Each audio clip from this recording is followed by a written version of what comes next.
Isso eu chamo de objeto relacional porque, na realidade, ele não tem uma relação, ele só tem relação com o sujeito. De per si, ele não tem qualidade nenhuma. Então as pessoas pegam e ou passam no corpo, como eu estou passando no meu braço, ou eu passo no corpo das pessoas. Esse é um objeto relacional leve. E é curioso porque muitas vezes o mesmo objeto passado na mesma pessoa dá sensações e a fantasmática muda completamente. Esse já é o mesmo objeto relacional, mas leve e pesado, porque uma parte aqui é de areia e a outra parte aqui é de isopor. Já é mais corpo do que o primeiro. Muita gente coloca isso e acha que isso parece um bicho. E eu conheço uma pessoa que veio na minha casa e passou esses objetos e ela se sentiu como se todo o corpo dela, as células começaram a vibrar. E esse daqui, que é mais pesado, foi colocado em cima da perna e ela achou que era um bicho. E quando ela saiu da minha casa, ela pegou um táxi, ela começou a conversar com o chofer de táxi e ela notou que ela podia ter uma comunicação integral com o mundo inteiro, com todo o coletivo. Então esse aqui é muito corpo, porque é muito pesado, ó, mais do que os outros.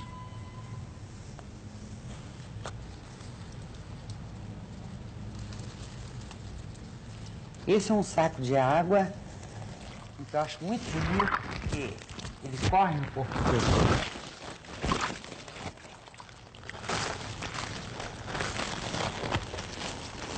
Também tem vários significados, nunca tem um significado só. E o barulho também é muito importante, o barulho desse.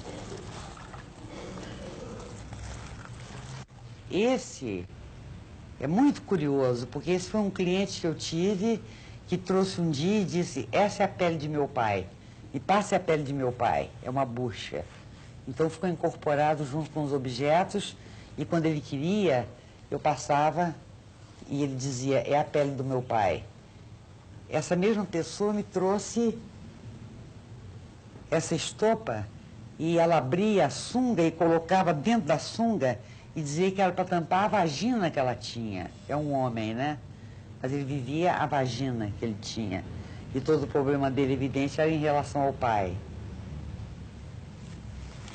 Esse, para mim, é dos objetos melhores que eu tenho, porque o que predomina nos objetos sempre é o lado pesado e o lado leve, ou o lado quente e o lado frio. Também pode ser colocado em qualquer lugar do corpo.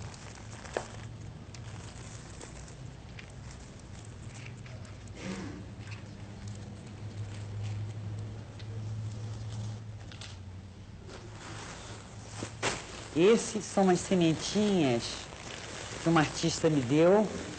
Então eu fiz um outro objeto em que dá uma sensação muito gostosa, porque a semente é muito fragmentada e muito ligeira.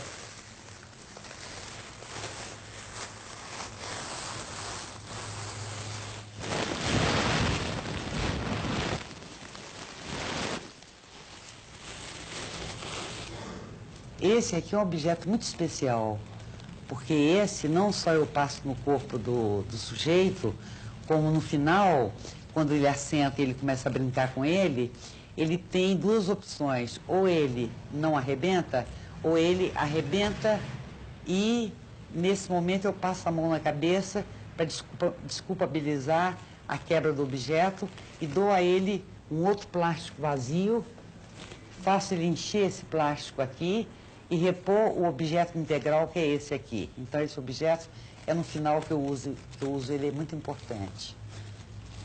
Esse daqui é muito curioso porque é o único objeto mais simbólico que eu tenho, porque eu posso usar nesse sentido, que eu chamo de respire comigo, que uma cliente minha identificou muito com a respiração do pai doente, asmático, que estava para morrer, ou eu coloco aqui no corpo da pessoa, aqui, ou coloco no lugar do membro da pessoa, ou coloco na justa medida. Então, esse é muito fálico, esse objeto.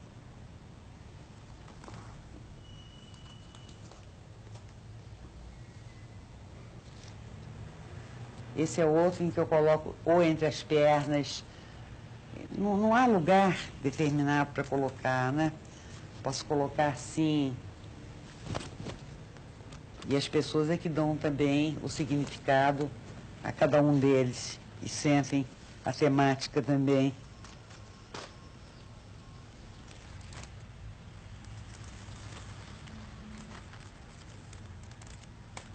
Esse é um objeto curioso, porque essa rede aqui me deram, e era uma rede que no hospital colocavam no joelho de uma pessoa que tinha quebrado a perna.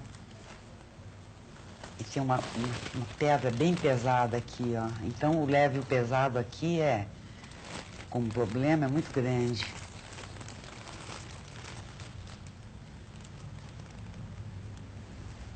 Isso aqui são 2 conchas em que eu coloco no ouvido da pessoa, para a pessoa não escutar os sons de fora e criar interioridade.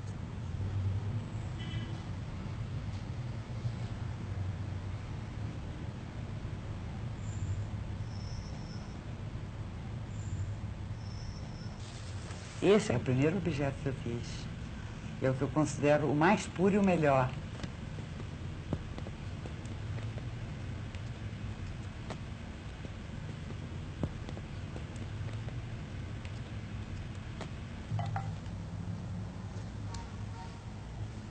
Esse é outro material em que eu também passo na pele e pode ter várias propriedades. Outro dia eu estava com um cliente e quando eu passei isso nas pernas dele, acabou a sessão e ele me disse: você acabou de quebrar todo o gelo que envolvia as minhas pernas. O gelo não, o gesso que envolvia. E eu adquiri uma liberdade muito grande na perna. E liberdade de ação, isso aqui. Esse é o material que eu coloco, em geral, nos olhos da pessoa. Tampo.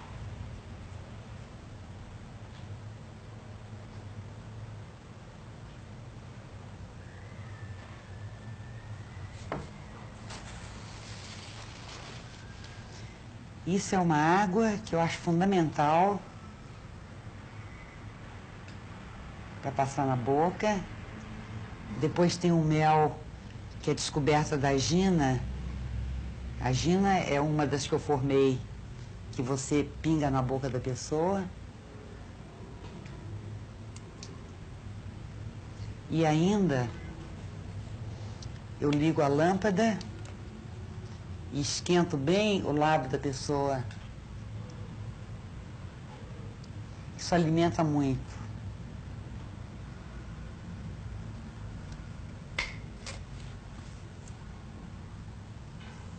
Isso é um tubo que eu sopro o corpo.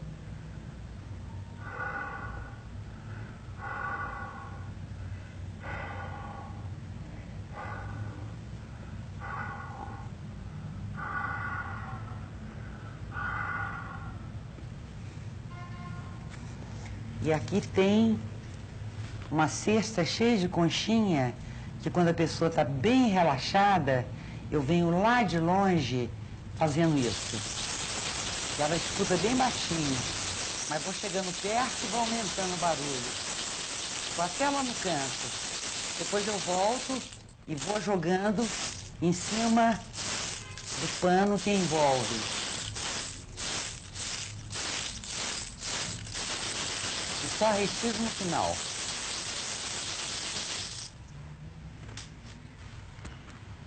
No fim vem esse objeto, que é um pano branco, que eu coloco em cima e depois eu tiro. Em suma, são esses objetos que usualmente eu uso. Pode acontecer de aparecer outros objetos que eu acabo usando. Esses são pedras.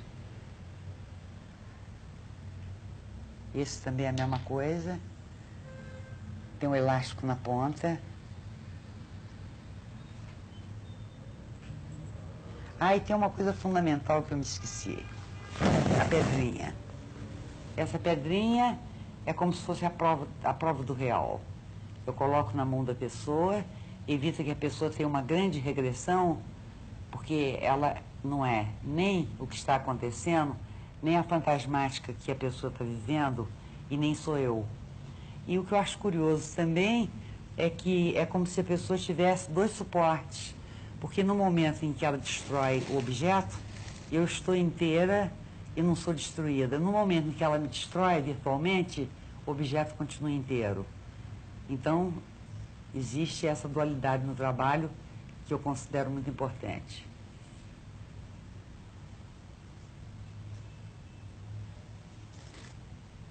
Só isso. Ok.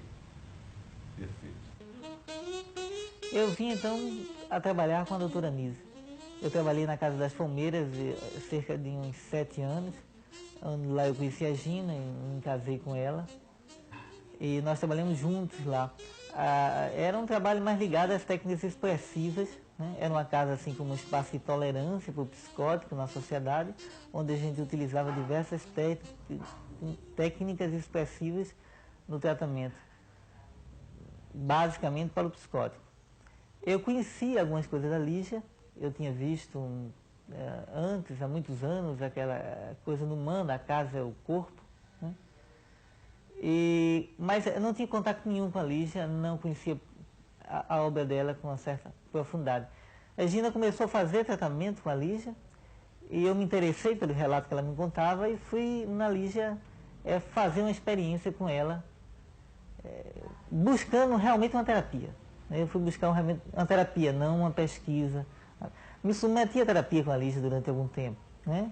E eu fiquei assim, meu olhar voltou-se com uma curiosidade imensa por aquelas técnicas que a Lígia usava, principalmente essa transposição brilhante que ela faz da arte para uma técnica terapêutica. E Lígia já traz uma coisa assim, uma técnica pronta, um setting terapêutico já definido, né?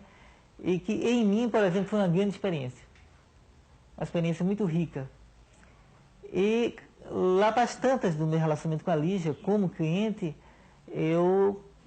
nasceu então a proposta de eu trabalhar com ela a respeito, eu pesquisar um pouco mais dessa técnica com ela, principalmente com o psicótico, a utilização dessa técnica com o psicótico. Que a minha técnica não mudou em nada da proposta pela Lígia. Como técnica, continua sendo a mesma coisa. Eu faço quase que o mesmo setting terapêutico proposto pela Lígia, né? De um tempo para cá, eu comecei a ver a possibilidade da utilização em pessoas diagnosticadas como esquizofrênicas, né? A gente posso pensar em definir como pessoas que vivem uma experiência psicótica, né? Que a carência de recursos nessa área é tremenda, quase não se tem recurso a não ser as terapias biológicas. E fora da terapia biológica, muito pouca. Eu tive muita vontade de trabalhar com essa técnica da Lígia, com o psicótico, pelas minhas próprias vivências na terapia, né? Quando eu me submeti à terapia com a Lígia, né? Eu me lembro que naquela época eu formava uma imagem assim, muito interessante dessa terapia. Eu dizia que meu olhar estava estrangulado, né? O meu olhar estava massacrado por um cotidiano. Ele já não trazia assim mais a minha paixão, né? E que o caminhar nessa terapia, o caminhar pelas sensações dessa terapia, me fazia reviver novamente meu corpo, né? Ou redescobrir novamente meu corpo, dos pés ao olhar.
Mas mesmo quando eu já sabia que era mel, não era óbvio que era mel. Foi a repetição que fez ficar isso.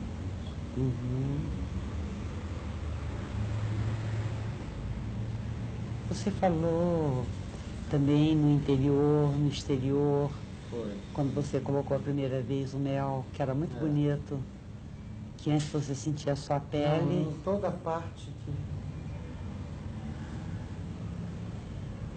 Eu não sei se ofende a eles chamar eles de coisas, mas todas as vezes que elas estão passando em cima de mim, eu era sobretudo pele, sobretudo superfície, muito bom nisso. Sim. É como se eu conseguisse ficar todo na superfície. E a superfície é o lugar da gente com o mundo, né? É o lugar onde a gente está com o mundo. Então eu estava todo no mundo, através dele que eu estava todo superfície. Com o mel me preencheu, me encheu. Eu estava sem existir dentro. Eu não estava vazio. Não existia dentro. Não existia interior, só existia a superfície. E de repente o mel me encheu. Era como se eu ficasse de novo com o interior, com coisas que não eram só superfície. Como se preenchesse o mel.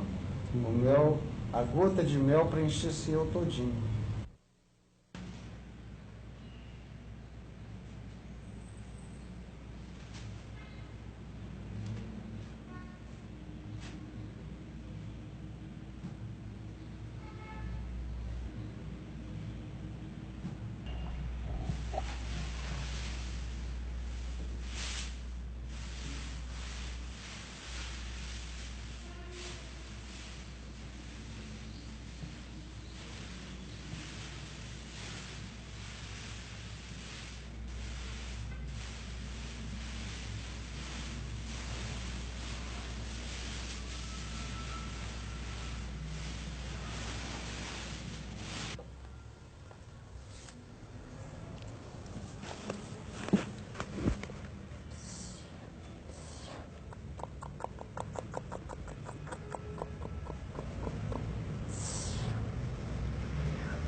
Esse bicho é feito um bicho.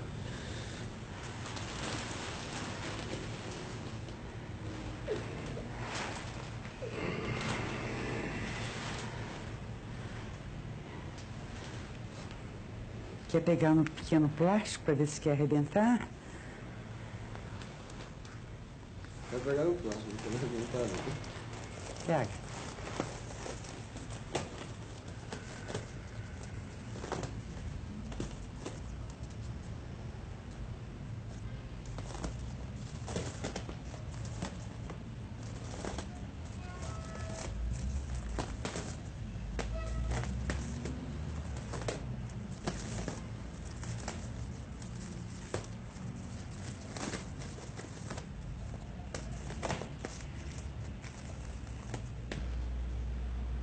Não dá vontade de arrebentar o saquinho. Não? Então você me entrega ele e terminou. O saquinho é o mundo, é o cheio do vazio. Então termina.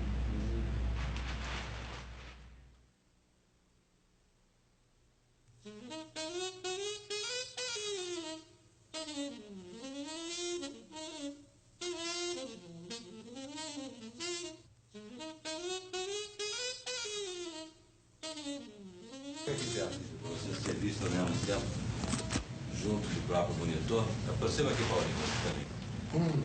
Para gente saber que isso aqui é uma experiência reduzida.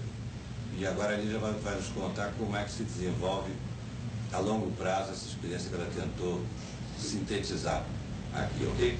Ok. O que acontece é o seguinte, primeiro, eu comecei a fazer esse trabalho há 9 anos atrás, E minha primeira preocupação era de passar o trabalho com medo de morrer e ter feito um trabalho que não ia ser nunca aplicável, né?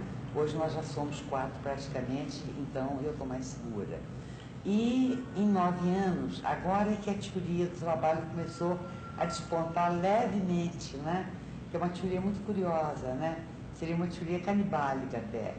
Quer dizer, o bebê quando nasce, seja homem ou mulher, ele, num ato de pirataria indébito, ele se apropria da vagina da mãe matriz e guarda essa vagina para ele, né? Então, no meu trabalho é muito curioso, porque principalmente, ultimamente, eu tenho reparado que as pessoas ficam boas, entre aspas, na medida em que elas conseguem vomitar essa vagina, mas que não é uma vagina simbólica da mãe, seria uma vagina praticamente deles, que eles conviveram com ela, se forçaram dela, usufruíram dela também. E eu reparei o seguinte, não era a vagina da mãe, era uma vagina apropriada por ele, usada por ele, até aquele momento em que ele jogou fora.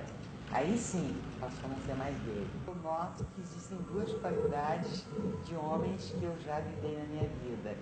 Tem homens em que o pênis nasce praticamente com a raiz até o ânus, e tem homens em que o pênis nasce deixando um intervalo entre ele e o ânus, que é um intervalo muito fofo, muito gostoso, muito tenro, muito macio, e que eles gostam muito de ser acariciados nesse lugar. Então eu tenho a impressão que deve ter alguma relação, inclusive, disso que eu estou descobrindo, com esse tipo de pênis, e esse tipo de vagina. Então a vagina não está na cabeça, Não. a vagina está em outro lugar. Eu acho que a vagina estaria nesse lugar, no caso, Nesse por lugar. exemplo, exatamente. E quando o sujeito tem o pênis, onde é que estaria a vagina dele? Isso eu não posso dizer a você. Eu sinto o seguinte, que se eles não põem para fora no ato de desapropriação, eu sei que eu canibalicamente eu posso pegar essa vagina para mim, como um caso que eu tive, né? Em que tinha a parte anquilosada feminina, que seria, mais do que a vagina, seria um feto dentro da barriga dele, que ele não conseguia expelir, né? E eu consegui da seguinte maneira. Eu perguntei, você me aguenta? Ele disse, aguento. Eu então abri minha calça, botei meu umbigo contra o umbigo dele, fiquei muito tempo e disse, vai passar pro meu corpo, vai passar pro meu corpo. Depois saí, botei a boca, chupei muito o umbigo dele, disse, vai passar pro meu corpo, vai passar pro meu corpo. Quando ele voltou, eu passei a mão naquela barriga muito grande, né, e perguntei, como é que tá? O feto continua aí? Ele falou, não, o feto sumiu, mas o umbigo está doendo muito, você chupou com muita força. Então aí eu é que fiz o ato canibálico, né? Lógico.